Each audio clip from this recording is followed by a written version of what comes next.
Yo, what is going on YouTube? It is your boy GZTV back with another video. And in this video, we are going to be talking about the 8th episode of Season 3. We are winding down the season. I know for those of you that are fans of this show and fans of my reviews, which really isn't many, I don't have a huge audience for this show so far.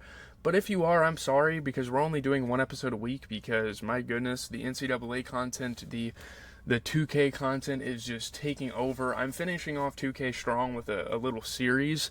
But real quick, we're just gonna talk about this episode. Recap it, give some, minor thoughts. Let's go. So once the polyamory question has been raised, no one's just going to forget about it. But the Quinn Goldbergs are wading in cautiously. In this episode, Joe is reading a book about it. The better for him to manipulate love. His research indicates that opening up a shaky marriage will lead to disaster, his dream outcome, of course. But since he and Love both know their marriage isn't especially solid, he has to keep talking about polyamory, but not so aggressively that she will think trying it was his idea and not hers. There's a very complicated kind of dynamic going on with their relationship here, and it's been super interesting to watch. So, yeah. He tells her about compersion, vicarious joy from seeing a partner having joyful sexual relations with another. He asks leading questions about how adventurous she was with James, her first husband, which she lies that he wasn't a risk taker, wrong from the flashbacks we saw last season, and that they'd been planning to have a baby, also wrong. She wanted a baby, and he didn't want to be tied down. So yeah, she keeps on lying, and we know as an audience there's kind of a dramatic irony there that Love is manipulating Joe. And at a point, I'm sure he kind of realizes this. Then he got sick, and she wasn't allowed to be mad about anything. Joe will not let himself be made the villain of this marriage the way James did his. So later, the manipulation continues. Love tries to initiate sex, and Joe deliberately resists to plant the idea that they definitely do have to open their marriage because nothing else is working. They're not getting aroused, their sex isn't working out. Merely discussing their fantasies and the sexual experimentation they still haven't done is enough to convince Love that they should talk to the experts, which is how they end up at a fresh tart. A very fresh tart given the summit it's hosting. Signing the Conrads NDAs before discussing how their arrangement might work. I thought this was silly. I thought it was kind of funny, and it was almost in character for like Sherry and Cary to have them sign a fucking paper about this. And everyone is fine with every possible pairing of the four of them, in theory, until they arrive at Joe plus Sherry, which was fucking hilarious. This was a funny moment. Reflexively, Joe rules it out. Since Love killed the last woman he had sex with, and the last woman she merely thought he'd had sex with, but at the same moment, Love says she'd be fine with it. It's so fucking awkward. Oh my god, it's one of the most awkward moments in the entire show. So, the Conrads have done this enough to know it's not worth it if a new couple isn't on the same page and dip. They're out of there. We're not gonna fucking do this. We have to wait until your guys' relationship kind of develops so you guys are comfortable with these relations. Joe doesn't have to live with this setback long, however. Love flirts with Theo in the yard while Joe looks on, then asks how it made Joe feel. He pretends feeling possessive got his juices flowing and finally puts out for her. Thus, Love is convinced their marriage actually is solid. They can do anything together, and they should call the Conrads. And this is all pretty fucking wrong because we know how the fucking night goes. Goddamn. So on the other side of the fence, Theo contrives a reason to get Matthew out of the house so that he can sneak into Matthew's office. The last video Matthew watched seemed to be Joe punching the wall and into the woods, something Theo had only heard but not seen. When Theo confronts Matthew about this probably illegal surveillance, Matthew accuses him back about his relationship with Love. She's a married woman with a baby. Her husband is all that. He obviously has an anger problem. And pushed, Theo screams, "Just move on, okay? She's dead. She's dead. None of this is going to bring her back." Matthew orders Theo to go back to his mother's. With Love's favorite plaything about to depart the neighborhood, it's a good thing the Quinn Goldbergs have the Conrads to fall back on. Sherry and Cary arrive with multiple suitcases of gear and a lot of excitement. Joe is psyched to privately toast a blame-free exit from this marriage. The Conrads guide the newbies through the ground rules. Look at your partner if you get overwhelmed. The safe word is Hakuna Matata. All these crazy fucking things. And we know Cary pretty well for like his boys weekend thing. And this is just taking it to a whole nother level. And then it's on. Joe actually does feel compersion watching Love dancing sexually with Sherry, but then Cary pulls him away to the bedroom where Cary has laid out dozens of sex toys and a large case of supplements.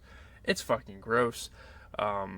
Cary then strips fully naked and starts jerking off at his own image in a mirror.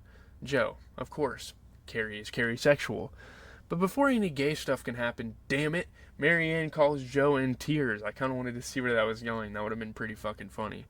Ryan anonymously sent nude photos of her, ones she knows only he has, and which Joe also saw when he broke into Ryan's, to all her contacts. That includes the children's book editor whose illustration contest Marianne had just entered, or rather that Joe had secretly entered on her behalf. Marianne sure she'll never want to work with Marianne now. Joe talks her down, but he has to decline her invitation to come over that night with all the groundwork he has to lay for the divorce he's hoping to have soon.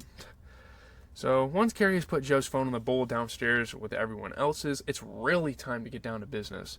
Sherry beckons Joe onto the bed, but his poker face is bad, and everyone can tell he's not into it. Until he disassociates from the sex he's currently having with a woman he hates and conjures a fantasy of sex with Marianne on a giant bed in the children's room at the library. He gets so involved in this image that he forgets he's supposed to be maintaining eye contact with his partner, who knows exactly what he's doing and screams out a Hakuna Matata. Fuck you, Disney, I guess. Just as Sherry's about to climax, which is kind of crazy because Joe pretty much blue-balled her, and so did, Love. So downstairs, Joe and Love's fight starts out quiet. He reminds her that all this was her idea, officially. All he does is worry about her. All she does is try to hold his interest so he won't find another Natalie. She's sick of how one-sided their marriage is, finally forgetting they're not alone in the house and yelling, "You made me kill her! I killed Natalie for you! Love, you fucking dumbass." I mean, seriously, some of the shit that Love has done, some of the shit she's pulled on the show, it's like, what the fuck are you doing, But whatever. So, after a beat, Joe and Love head back upstairs, hard and or pointy kitchen implements in hand, to determine what the Conrads heard. They act normal at first, Sherry even trying to pick back up where she left off with Joe, but then Joe asks if she's okay, and she scratches her arm while insisting she is. And it was kind of funny, there was kind of like a loop back moment when Love was talking about how she gets nervous and does that whole thing at the beginning of the episode. Love having told Joe, this was the tell for her lying, there's a long moment as everyone figures out together what the situation actually is, or sexuation, I guess. And then it's chaos, and then it's full-out fucking war. You get some crazy action here. This is one of the most dramatic events we've seen on this entire show. We don't see much of what goes down between Sherry and Love, but Joe and Cary struggle all over the house and yard before Joe finally picks up the automatic bow Cary had given him after their hunting trip and gives off a very lucky blind shot. Obviously some fucking plot convenience for you. The Conrads end up unconscious in the cage, whereupon Joe and Love have what both agree is the best sex they've ever had. And this is really fucking bad. This is like really toxic. Like, them enjoying sex after killing people, that's not very normal. Joe's internal monologue agrees. The spark our marriage needed didn't come from swinging. Our love language is violence. And they're going to have to accept that. They're going to have to embrace that eventually if they want the relationship to work. So, Joe's cleaning up the blood on the back of his car when Matthew comes out of the shadows, either drunk or pretending to be. He's been taking a lot of pills and getting very little sleep, so it could be really neither. He's suspicious of Joe's story of spilled fruit sauce because it's 5 a.m. and also because he heard a lot of noise from Joe and Quinn's place earlier and knows the Conrads are there because he saw their car. Joe claims drunken shenanigans. Yeah, you and your wife just love having fun, Matthew sneers. In fairness to them, they were trying to. So Joe has to race out of Love's further plans to deal with the Conrads. She's too good at this now. This should not be routine. To support Marianne at her custody hearing, vaguely claiming library business. At the courthouse, Joe and Dante assure Marianne that it could not have gone better, and everyone seems optimistic until they see Ryan glad-handing his friend, the judge, which is extremely fucked up and just not right. I don't know why. Like, how the fuck that's even allowed, realistically. The system is rigged, sighs Joe's internal monologue. As long as he's in the picture, you are going to lose. But Joe can't embark on a new scheme to ruin Ryan's life right now. He has to get back to the bakery. Love effuses about how happy she is that she and Joe are a team. Clearly my plan has backfired, comments Joe's internal monologue. My wife seems more into me than ever. Before they both see on Love's phone that the Conrads are awake and Cary is already frantically trying to open the cage door. Swinging was supposed to be my marriage's dying gasp, not theirs, says Joe's internal monologue. How the fuck are these two getting out of there here alive? This close to the end of the season? I don't like their odds here. I think they're gonna fucking die here. But yeah, it's really interesting. There's a lot of things that are building up for a solid last couple of episodes. Again, I'm probably not going to be here until next week because we're going to cover music on Friday because I'm either going to listen to Denzel Curry and Childish Gambino. And while we're here, I want to give you guys the opportunity to let me know. I might even put a poll somewhere. Which one do you guys... I might even put it on some communities on Twitter and whatnot. But which album should I listen to? Let me know, Denzel Curry or Childish Gambino's, and we will cover that film, this album, this Friday. I've been doing too many movie reviews. Good fucking God, I'm getting it mixed up. But this is going to be pretty dope. We have more prisoners. Like, pretty much everyone in Madre Linda at a point is going to be in these people's cage at some point. I can already see it happening. But yeah, NCAA College Football 25 is coming out in less than 4.5 hours. So literally the second it comes out and I can get on the servers, I'm going to be recording a Road to Glory video. I'm going to be recording me getting my Ultimate Team pre-order bonuses.